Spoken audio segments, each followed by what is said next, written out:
It was a bittersweet moment for a North Dakota mother who gave birth to twin girls just months after losing her two sons in a car crash. Trista Curry says she was driving home to Fargo from Minnesota where she was visiting her mother when her car collided with a truck. And I just remember the whole time screaming for people to save the kids. It wasn't a typical car crash scene where you think you hear screaming and everything, because there was no screaming, there was no crying except for me. Trista and her 3-year-old daughter Avalon were injured but survived. Her sons, 9-year-old Camden and 18-month-old Maxwell, died in the crash. It was a loss too devastating for this mother to comprehend at the time. I mean, I knew what happened, and it's just a fog. I barely remember that time at all. I remember coming home and seeing the kids' stuff, and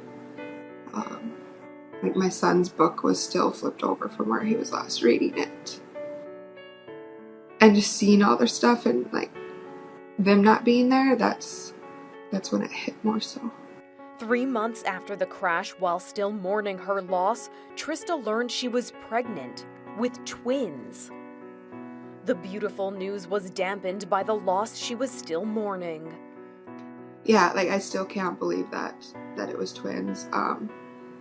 And then I was maybe it's a sign from God. Maybe Camden picked these siblings out. All this different stuff that you think about. And then I was even more angry after a while, because I thought, why am I having 2 more kids? I want my boys back.